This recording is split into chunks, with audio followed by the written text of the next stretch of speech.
Breaking news చూస్తున్నాము. హైదరాబాద్లోని చందానగర్లో ఉన్న పిఆర్కే హాస్పిటల్లో దారుణం చోటు చేసుకుంది.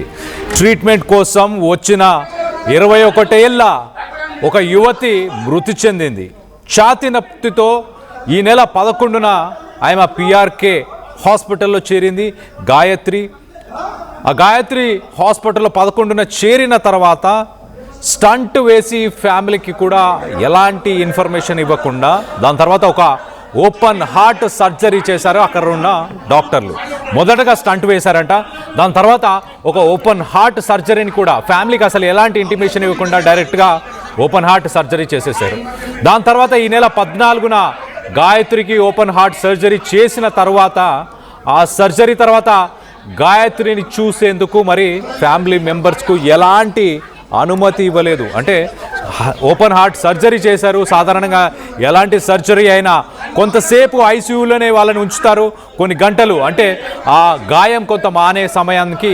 దాని తర్వాత అంటే అలాగే వాళ్ళకి అనెస్థీషియా ఇస్తారు. ఆ అనెస్థీషియా ఆ మత్తు దిగిపోయి వాళ్ళు కొంత స్పృహలోకి వచ్చిన సమయానికి కుటుంబ సభ్యులకి చూసే అవకాశాన్ని ఇస్తారు. కానీ ఇక్కడ ఓపెన్ హార్ట్ సర్జరీ చేసిన తర్వాత అసలు గాయత్రిని కుటుంబ సభ్యులకు బంధువులకి అసలు చూపించలేదు.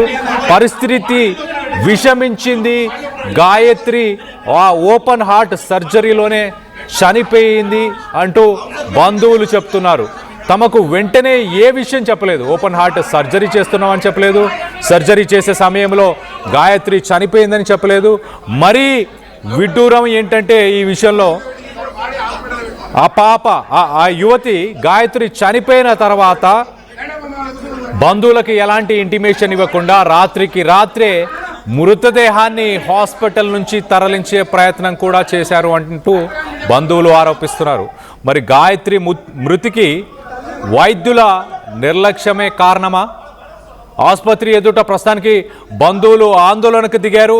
బాధ్యులపైన కఠిన చర్యలు తీసుకోవాలంటూ డిమాండ్ చేస్తున్నారు. మరి 21 సంవత్సరాల యువతికి అసలు స్టంట్ వేయాల్సిన అవసరం ఏమొచ్చింది మొదటగా? దాని తర్వాత ఓపెన్ హార్ట్ సర్జరీ చేయాల్సిన అవసరం ఏమొచ్చింది? ఇది మెగాస్టార్ చిరంజీవి సినిమాలో సీన్ లాగా తలపిస్తుంది. 21 సంవత్సరాలకి ఎవరికి హార్ట్ సర్జరీస్ కానీ ఓపెన్ హార్ట్ సర్జరీస్ కానీ స్టంట్స్ వేయాల్సిన అవసరం ఉండదు. ఛాతీ నొప్పి అని వెళ్తే హాస్పిటల్ వాళ్ళు బిల్లు వసూలు చేద్దామన్న ఉద్దేశంతోనే ఇలాంటి పనికి పూనుకున్నారా? ఒకసారి హాస్పిటల్ దగ్గర ఎలాంటి పరిస్థితులు నెలకొని ఉన్నాయో ఒక్కసారి మొదటగా చూసే ప్రయత్నం చేద్దాం. దాని తర్వాత డీటెయిల్గా బంధువులు ఏం మాట్లాడుతున్నారో డీటెయిల్గా తెలుసుకునే ప్రయత్నం చేద్దాం. మొదట హాస్పిటల్ దగ్గర ఉన్న పరిస్థితులు చూసే ప్రయత్నం చేద్దాం.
కుటుంబ సభ్యులు ఏం జరిగింది, అసలు ఆ 21 సంవత్సరాల యువతికి ఛాతీ నొప్పి అని వెళ్ళిన తర్వాత సిరీస్ ఆఫ్ ఈవెంట్స్ ఏం జరిగాయి అనేది ఒకసారి ఆ కుటుంబ సభ్యుల మాటల్లోనే వినే ప్రయత్నం చేద్దాం.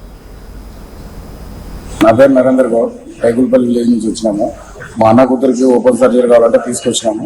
నేను ఆపరేషన్ చేసిన తర్వాత డాక్టర్ ఓకే అన్నాడు. అని మాకు 11 గంటల నుంచి ఇప్పటి వరకు ఎలాంటి రిప్లై ఇవ్వలేడు. తీరా చూస్తే చనిపోయిందని చెప్పి 6:37కు చెప్పారు. ఇదేంటి పరిస్థితి అంటే సరే పాప అయితే పోయింది కానీ మేనేజ్మెంట్ పిలిపిమంటే ఇప్పటిదాకా మేనేజ్మెంట్ పిలిపించడం లేదు. పోలీసు వారి విధంగా మేనేజ్మెంట్ సహకరిస్తున్న చిన్న డౌట్ అనిపిస్తుంది. మాకు తగిన న్యాయం జరగాలని చెప్పి ఇప్పటి దాకా మాట్లాడినాము. వాళ్ళు ఎలాంటి స్పందన లేదు మేనేజ్మెంట్. కాబట్టి మీ మీడియా మొత్తం ఏం ప్రాబ్లంతో జాయిన్ అయింది? ఆమెకు ఓపెన్ సర్జరీ కావాలని చెప్పాడు. డాక్టర్ మళ్ళీ నైట్లో డబ్బులు కావాలంటే డబ్బులు తీసుకొచ్చి ఇచ్చినాం. ఎన్ని డబ్బులు కట్టారు మొత్తం? 9 లక్షల రూపాయలు నగలు కట్టేసాం నైట్లో. తెల్లారి మళ్ళీ రీ ఆపరేషన్ చేయాలని చెప్పి లోపల తీసుకెళ్ళిన తర్వాత 11 గంటల నుంచి ఆమె ఎలాంటి స్పందన లేదు. ఆయన మాకు ఎవరు రవీంద్ర డాక్టర్ రాజు గారు ఇప్పటి వరకు హాస్పిటల్లో లేడు, మాకు ఎలాంటి రిప్లై ఇవ్వలేడు. 11 గంటలకు అందరికి ఓకే డన్ ఆపరేషన్ సక్సెస్ అయిందని వెళ్ళిపోయాడు. ఇప్పటిదాకా వెళ్ళిపోయి వెయిట్ చేసే మేనేజ్మెంట్ లేదు, డాక్టర్ లేడు. నైట్ డ్యూటీలో ఉన్న నర్సులు నిలిపిమని నర్సు పోలీసు వాళ్ళకి చెప్తే వాళ్ళు వెళ్ళిపోయలేరు. ఇప్పటి వరకు మాకు తగిన న్యాయం జరగాలని పోరాటం చేస్తున్నాం సార్. డెడ్ బాడీని మాకు ఎలాంటి ఇంటిమేషన్ లేకుండా మేము ఎవరు భర్త గాని తల్లి గాని తండ్రి గాని ఎవరు సంతకం లేకుండా దొంగచాటు నా బ్యాక్ సైడ్ లా అంబులెన్స్ లో డెడ్ బాడీ పెట్టడం జరిగింది. మా పిల్లలు వెళ్ళి చూసిన తర్వాత మళ్ళీ పోలీసు వాళ్ళకి చెప్తే అప్పుడు డెడ్ బాడీ తీసుకొచ్చి లోపల పెట్టారు. ఇంత అన్యాయం జరుగుతుంది హాస్పిటల్లో కాబట్టి ప్రతి నాలాంటి వాళ్ళకి ఎవరు మోసపోవద్దని ప్రతి ఒక్కరికి మీ మీడియా తరఫున మా అందరికి న్యాయం జరగాలని. ఇప్పుడు అమ్మాయి అయితే రాలేదు కాబట్టి మాకు ఏదైనా పరిష్కారం కావాలని పోరాటం చేస్తున్నాం.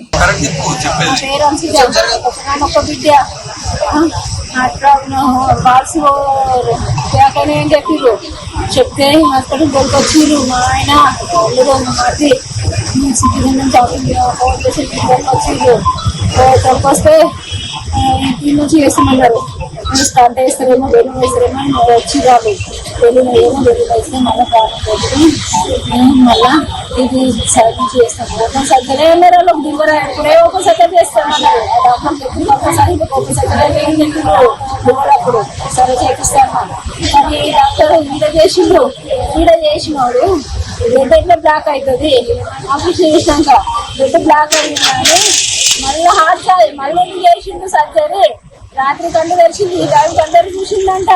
మళ్ళీ నైట్ లో ఎగిరి పడ్డదంట. అప్పుడే పోయింది. అప్పుడు ఎవరు లేనట్టున్నారు వాళ్ళ ఇంట్లో మంది వాడ వాళ్ళు ఎవరు లేనట్టున్నారు. ఎవరు లేకనే అట్లా అయింది. డెలివరీ టైంలా నాకు నమ్మకం చేయలేదు. సరే సార్ దేవుని భారం వేసి సంతకం పెట్టినా అసలు బతికొచ్చింది నా బిడ్డ. అందరు ఉంటేనే ఇంజక్షన్ ఇచ్చిర్రు. మళ్ళీ బాలాజీలా లివర్ అప్పుడు ఏ ప్రాబ్లం రాదు. ఇప్పుడు ఎట్లా లివర్ అప్పుడు నాకు నమ్మకం వేయలేదు నా పిల్ల మీద. అప్పుడు మంచిగా అయింది. ఇప్పుడు ఎట్లా ఇట్లా అవుతుంది? పొట్టలు వేసుకున్నాడు. ఇప్పుడు ఎట్లా అవుతుంది? పొట్టలు వేసుకున్నాడు. ఎట్లా చేస్తాడు? ఎన్నిసార్లు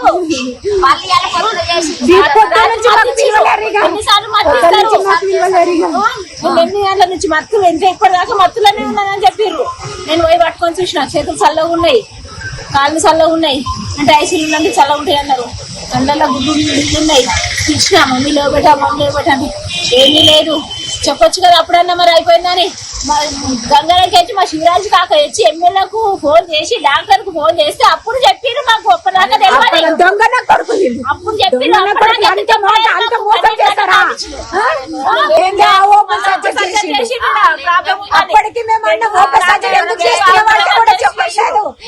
ఆపరేషన్ చేసినందుకు బ్లడ్ ఎందుకు చేస్తే బీపీ పెరుగుతుందంట. మేము రాకముందే ఆపరేషన్ చేసినాం. అది చేయను సర్జరీ వచ్చి నాకు ఆగనుంటే నువ్వు ఎందుకు ఇచ్చినావు? మళ్ళీ రాత్రి మధ్య ఎందుకు ఇచ్చినావు? అందరిని పిలువనుంటే నువ్వు అందరిని పిలిచి అడగనుంటివి, అందరితో మాట్లాడనుంటివి, అందరితో ఆపరేషన్ చేసినాక తీసుకోవద్దు. బ్యాండేజ్ చేసిర్రు. బ్యాండేజ్ ఎందుకు వేసిర్రు అని మళ్ళీ అన్నాడు. చెప్పొచ్చు కదా. అందులో పోయినాక కళ్ళు తెచ్చి కళ్ళగా నీళ్ళు ఉన్నాయి. అంటే మాకు చదువు రాదనే కదా అది చెప్పలేవు. 2 సార్లు పంపించిందని 2 సార్లు పోయి చూసిన. ఎందుకు ఇట్లా చేసిరు? ఇంత మోసం ఎందుకు చేసింది నా పిల్లని? ఒక బిడ్డ ఏం చెప్పిర్రు చెప్తే హాస్పిటల్ దొరికొచ్చిర్రు. మా ఆయన మధ్య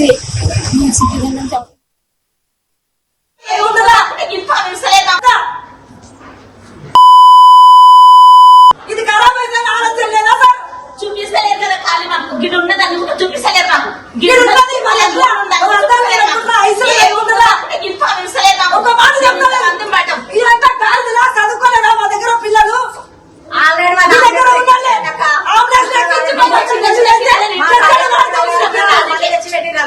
ఒక్కరు రాలేరు హాస్పిటల్ కి సంబంధించి కిందికి వచ్చి ఒక్కరు మాట్లాడలేరు. ఇప్పుడు తోలుకోతుడు పైకి తోలుకోతుడు కిందికి తోలుకోతుడు మేము ఇడికి వచ్చి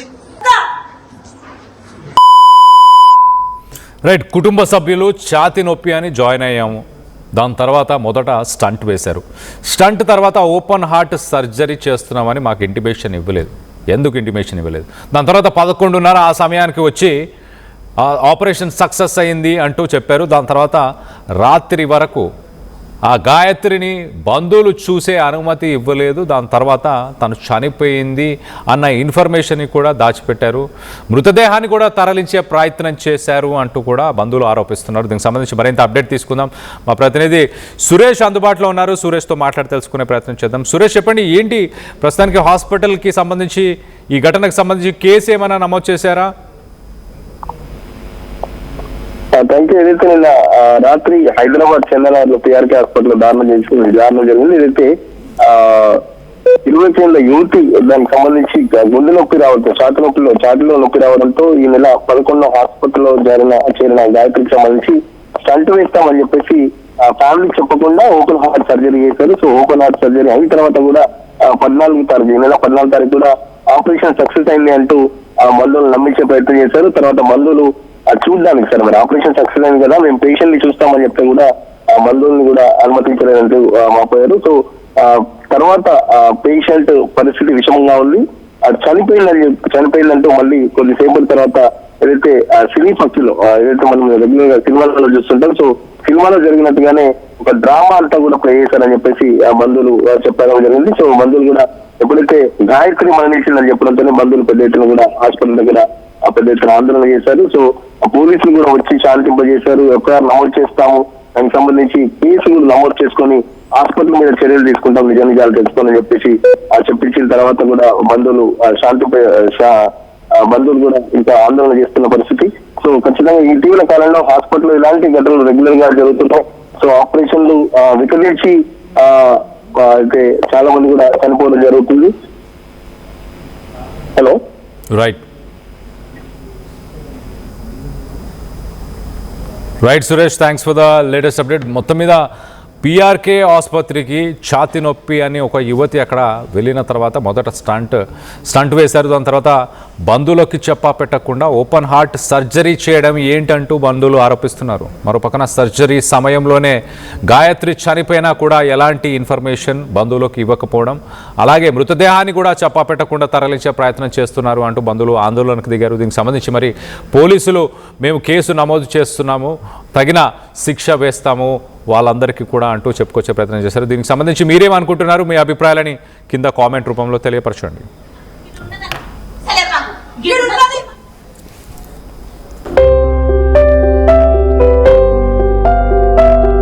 చిన్న చిన్న ఆనందాలు 35 ఏళ్లుగా నా జీవితంలో లేవు.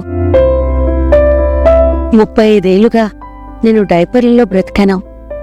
6 సెంటీమీటర్ల ఫిస్టులా నా మూత్రాశయంలో లీక్ కారణమైంది. ఎవరూ నాకు సహాయం చేయలేకపోయారు. ఏఐఎన్యూలో వైద్యులను కలిసే వరకు అక్కడ వారు రోబోటిక్ శస్త్రచికిత్సతో నాకు పరిష్కారం ఇచ్చారు. వారు నా ఆత్మవిశ్వాసాన్ని కూడా తిరిగిచ్చారు. Precision care makes it possible. The Center for Robotic Surgery at AINU